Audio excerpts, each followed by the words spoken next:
살아갈 날들을 위한 괴테의 시. 우리가 불안해하고 고민하는 이유는 어떻게 살아야 하는지 제대로 모르기 때문입니다. 앞이 막막하고 나이만 드는 것 같아서 아침에 일어날 때마다 자꾸만 불안해지죠. 이렇게 사는 게 맞나? 내가 과연 제대로 하고 있는 건가? 그러나 괴테가 강조한 것처럼 우리의 삶은 각자 존재하는 그대로 아름답습니다. 인생에는 변하지 않는 두 가지 정답이 있습니다. 먼저 우리의 존재는 우리가 가진 생각으로 그 가치를 정할 수 있다는 사실이고, 나머지 하나는 일상이 우리가 가진 최고의 재산이라는 사실입니다. 그래서 여러분은 지금 어디에서 무엇을 하든 모두 잘 살고 있다고 생각하면 됩니다. 삶에 대한 고민을 한다는 것 자체가 일상의 사색가로 살고 있다는 가장 분명한 증거입니다. 너무 심각하게 생각하지 마세요. 당신은 충분히 괜찮습니다. 정말 다 괜찮습니다. 우리는 매일 누군가의 제안을 받고 다양한 종류의 기대를 받습니다. 사소하게는 이런 것도 있죠. 반찬 좀 더 주시겠어요? 자리 좀 바꿔주세요. 이런 요구를 한다는 건 뭘 의미할까요? 이 정도는 해줄 수 있는 거잖아 라는 마음이 녹아있다는 것이죠. 물론 쉽게 들어줄 수 있는 요구도 있겠지만 세상에는 거절하기 힘든 기대도 참 많습니다. 그냥 해줄 수 있는 게 아닌데 상대가 당연하다는 듯 기대하며 요구하는 것들이 있죠. 타인의 기대가 부담으로 느껴지는데 그걸 모두 끌어안을 필요는 없습니다. 우리는 타인의 기대에 부응하려고 사는 게 아니기 때문입니다. 괴테도 그 시절에 같은 마음을 느꼈습니다. 비슷비슷한 사람들이 서로를 비난하고 타인의 업적을 깎아내리는 것을 보면서 그들이 쉽게 바꿀 수 없다고 생각했죠. 그래서 괴테는 그들은 그냥 두고 우리 자신을 위해 계속 글을 쓰자고 말합니다. 결국 방향은 같습니다. 누군가를 바꾸려는 생각, 누군가의 기대를 이루어줘야 한다는 강박은 다 버려야 한다는 말이죠. 타인의 기대를 부담으로 느끼지 않으려면 그냥 모두 다 털어내고 부담으로 느껴지지 않을 정도의 기대만 허락해야 합니다. 나는 타인의 기대에 부응하려고 사는 게 아닙니다. 나는 내 삶의 목표가 말하는 기대에 응답하기 위해 살고 있을 뿐입니다. 만약 당신이 누군가를 보며 성격이 좋게 느껴진다면, 그리고 그가 매우 오랫동안 만났던 사람이라면, 그건 단순히 그의 성격이 좋아서가 아니라 그가 당신에게 모두 맞춰주고 있을 가능성이 높습니다. 급조한 배려는 금방 사라지는 법이니까요. 게다가 세상에 특별히 성격이 좋은 사람은 없습니다. 고통과 분노를 억제할 수 있는 마음의 크기는 대부분 비슷하죠. 그럼에도 누군가가 여전히 당신의 눈에 좋게 보인다면 그는 당신을 아끼고 소중하게 생각하는 사람입니다. 당신을 귀하게 생각해서 특별히 좀 더 참고 좀 더 맞춰준 덕분에 좋은 감정을 느끼게 되는 것이니까요. 좋은 마음은 그래서 숨길 수 없습니다. 나쁜 것을 참고 억제하며 가장 좋은 것만 주려는 의지가 만든 마음의 선물이라서 그렇습니다. 괴테는 지성인이 되려면 기품이 있어야 하고 기품을 지니려면 자비심이 많아야 하고 동시에 착해야 한다고 말했습니다. 이를 한마디로 압축하면 이렇습니다. 사랑하는 누군가를 위해 기꺼이 주인공의 자리를 양보하고 자신은 조연으로 사는 것.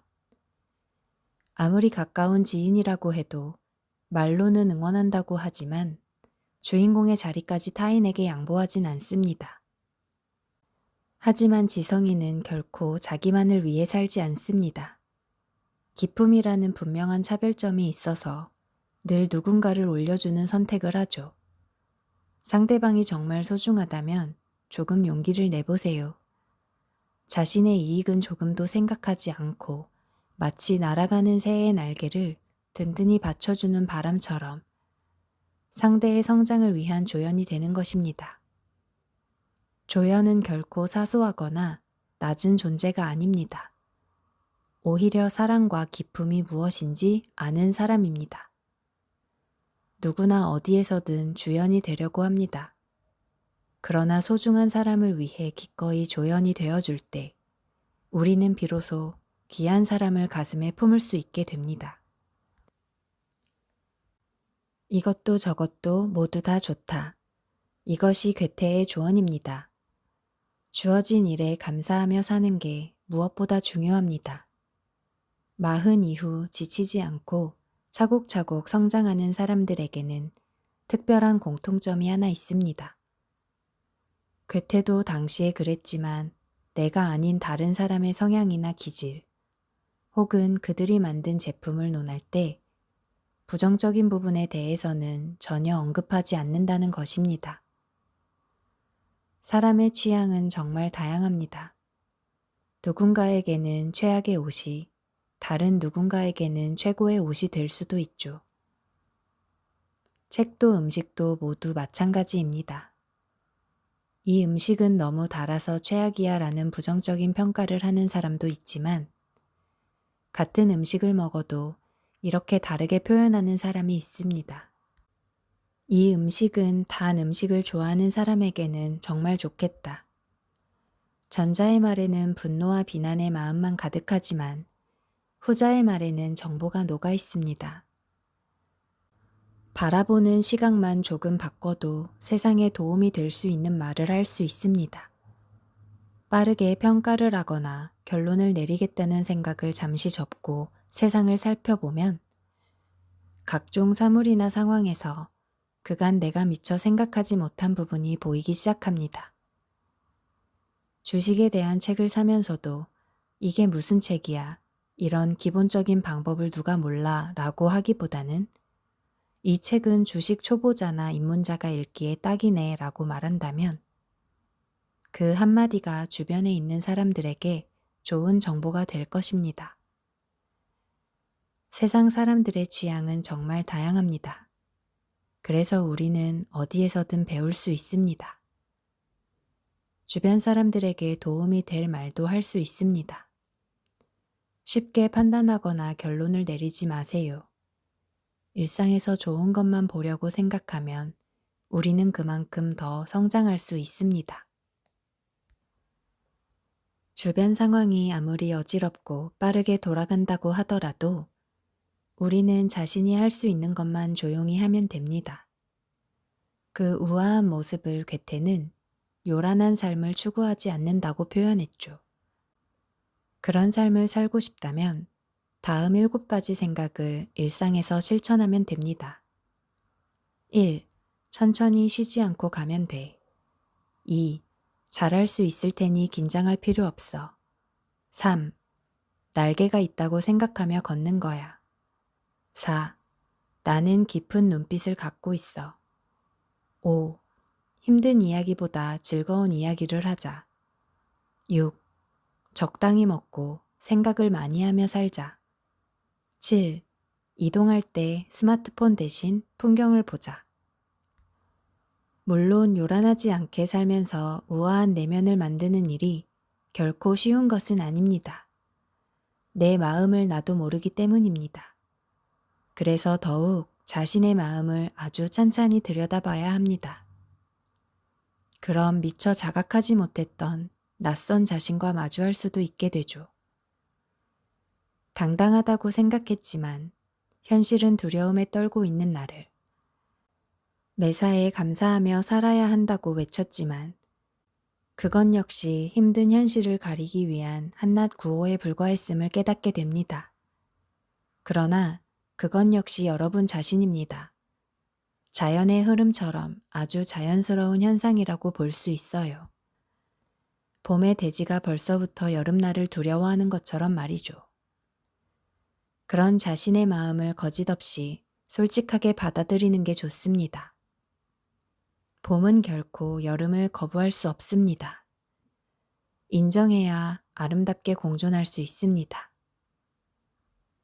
서두르거나 망설이지 말고 내가 할 수 있는 것만 하면 됩니다. 미래의 불안과 두려움은 미래의 것이고 지금 이 순간만이 나의 모든 것입니다. 괴테는 자신의 말을 강력하게 믿는 사람이었습니다. 사랑하겠다고 말하면 결국 사랑하게 되고 헤어질 것 같다고 생각하면 결국 헤어지게 되는 것이 세상의 이치입니다. 우리는 결국 자신이 말한 대로 살게 되죠. 괴테가 살면서 수많은 성취를 해낼 수 있었던 힘은 바로 여기에 있었습니다. 내가 그걸 간절히 원한다. 그는 행동하기에 앞서 자신이 바라는 것이 당연히 이루어질 것이라는 마음의 주문을 먼저 외쳤습니다. 그렇게 하루를 시작하니 그의 일상에는 수많은 성취와 뛰어난 결과가 가득했죠. 여러분은 하루를 시작할 때 어떤 마음인가요? 지겨운 일상이라고 생각하나요? 아니면 쉴 수 있는 주말만 기다린다고 외치나요? 아침에 처음 꺼낸 생각이 그날 하루의 가치를 결정합니다. 아침을 저주하며 하루를 시작한다는 건 자신의 인생을 저주하는 것과 같습니다. 반대로 긍정적인 마음의 주문으로 아침을 시작할 수 있다면 그날 일어날 일을 온전히 예측하고 의지대로 행동할 수 있으며 그날 하루를 자신의 생각대로 이끌어갈 수 있습니다. 여러분도 자기 삶의 주인으로 살고 싶다면 꼭 이 사실을 기억해 주세요. 나는 매일 아침 긍정의 언어를 나 자신에게 들려주며 하루를 시작합니다. 그건 내 삶의 목적을 정해주는 것과도 같습니다. 인생의 목적이 정해지면 그 어떤 것도 두렵지 않습니다. 목적지가 뚜렷하게 보이는 사람에게는 망설임이나 불안한 감정이 들지 않습니다. 혹시 이런 생각을 자주 하나요? 저 사람이 나를 안 좋게 보는 건 아닐까? 이렇게 말하면 혹시 오해하는 건 아닐까? 사람들에게 나쁜 소문이 나면 어쩌지? 각자의 감정과 생각은 각자의 책임입니다. 다른 사람들의 감정과 생각까지 내가 책임질 필요는 없습니다. 상대가 오해를 한다고 하나하나 다 설명하고 풀어줄 수는 없습니다. 어떤 선택이 내게 무해한 것인지 한번 생각해 보세요. 나는 무엇도 요구한 적이 없습니다. 결국 나쁜 생각으로 오해를 한 건 모두 내가 아닌 상대의 책임입니다. 모든 원인을 자신에게서 찾으려는 그 어리석은 걱정의 굴레에서 벗어나세요. 타인의 생각에 지배받지 않고 살고 싶다면 다음 3가지 말버릇을 여러분의 것으로 만들면 됩니다. 첫째, 너는 그렇게 생각하는구나. 내게는 나만의 생각이 따로 있어. 둘째, 세상에 틀린 생각은 없어. 그저 서로 다를 뿐이지. 셋째, 그렇게 생각할 수도 있겠네. 덕분에 새로운 사실을 하나 배웠어. 내게는 아무런 잘못도 없습니다. 그렇게 스스로를 믿는 순간 어떻게 살아야 하는지 길이 보이기 시작합니다. 생각의 자유를 즐길 수 있어야 자신의 길을 찾을 수 있습니다. 누구에게나 갑자기 일이 몰릴 때가 있습니다. 그럴 때 이런 생각은 자신에게 나쁜 영향을 미치죠. 이 많은 걸 대체 언제 다 하라고. 일단 그렇게 생각하기 시작하면 모든 것이 괴롭게 느껴집니다. 주변 사람과 가족들까지 모두 짐처럼 부담이 되죠. 결국에는 혼자 외롭게 남게 됩니다. 하지만 그때 이렇게 생각하면 다른 현실을 만들 수 있습니다. 일단 내가 할 수 있는 것부터 시작해보자. 그렇습니다. 가장 미련한 선택은 내가 할 수 없는 일이 내가 할 수 있는 일을 방해하는 것을 그저 지켜보고 있는 것입니다. 삶의 고통과 슬픔은 자신을 괴롭게 만드는 사람만 골라서 찾아갑니다. 그래서 불행한 일이 자꾸 찾아오는 사람은 평생 힘든 하루를 반복하며 살게 됩니다. 자신이 할 수 있는 일을 하나하나 해나가며 사는 사람에게는 고통과 슬픔이 찾아오지 않습니다. 작은 도전과 성취를 반복하는 삶에는 그런 부정적인 감정이 살 수 없기 때문입니다. 나이가 들면 아기가 태어난 소식보다 세상을 떠나는 사람들의 소식을 더 자주 듣게 됩니다. 이때 누군가의 죽음을 봤다면 나의 죽음도 생각할 수 있어야 합니다. 나도 언제든 죽을 수 있습니다.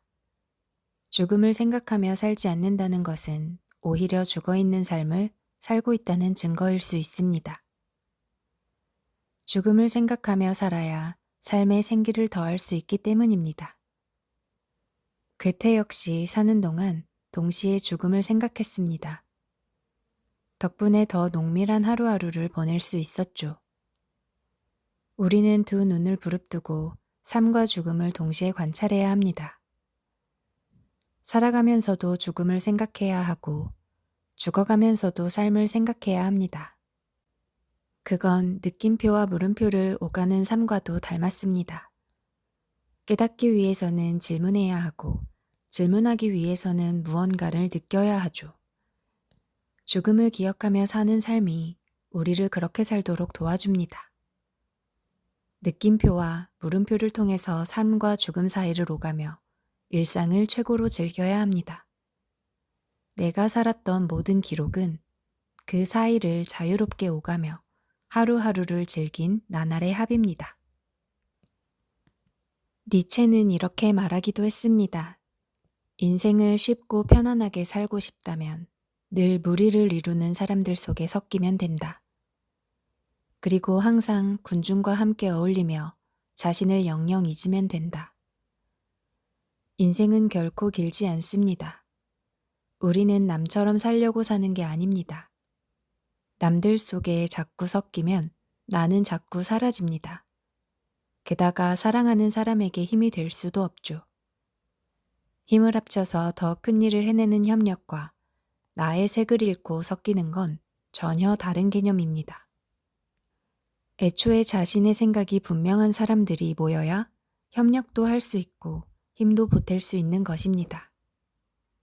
수천 명의 사람이 모여도 그 안에 자기 생각을 가진 사람이 없다면 그들은 그저 명령에 따라서 움직이는 영혼 없는 육체일 뿐입니다. 고통과 쾌락은 전혀 다른 존재이지만 같은 공간에서 살아가는 동반자입니다. 괴테는 그걸 말하고 싶었습니다. 고통이 없다면 쾌락도 없고 쾌락이 없다면 고통도 존재할 수 없죠. 인간은 누구나 자신의 존재를 고민합니다. 하지만 어디에서 왔는지 또 어디를 향해 가고 있는지 스스로 알고 있는 사람은 별로 없습니다. 그저 지금이 최고의 순간이라고 믿으며 하루하루 최선을 다해 주어진 일을 해낼 뿐입니다. 그런 일상에서 고통과 쾌락은 함께 살아가고 있죠. 죽을 만큼 힘든 일이 찾아올 때 우리는 이런 생각으로 그 하루를 지나가야 합니다. 고통의 바람을 스치면 곧 쾌락의 바람이 다가오고 쾌락의 바람을 스치면 곧 고통의 바람이 찾아온다. 괴테가 강조한 것처럼 고통과 쾌락은 서로 순서를 바꾸며 우리를 찾아옵니다. 가볍지 않은 인간으로 살아가고 싶다면 작은 고통 하나하나에 민감하게 반응하지 않아야 합니다. 아프다는 건 곧 기쁨의 순간이 찾아온다는 기분 좋은 신호입니다. 그래서 우리는 늘 자기 자신에게 더욱 집중해야 합니다. 그 누구도 아닌 자신을 사랑하다 보면 곧 기쁨의 순간이 찾아올 테니까요. 어디에서 왔는지 또 어디로 가는지 우리는 그런 사실까지는 알 수 없습니다. 다만 지금이 최고의 순간이며 나는 그 누구도 아닌 나 자신을 최고로 사랑해야 합니다. 지금 이 순간 최선을 다하는 마음, 이것이 바로 괴테가 생각한 세상에서 가장 아름다운 문장입니다. 그러나 인생은 늘 우리가 가진 자신감을 빼앗아 갑니다. 세상에 사는 게 쉬운 사람은 없습니다. 대부분 겨우겨우 살아가고 있죠.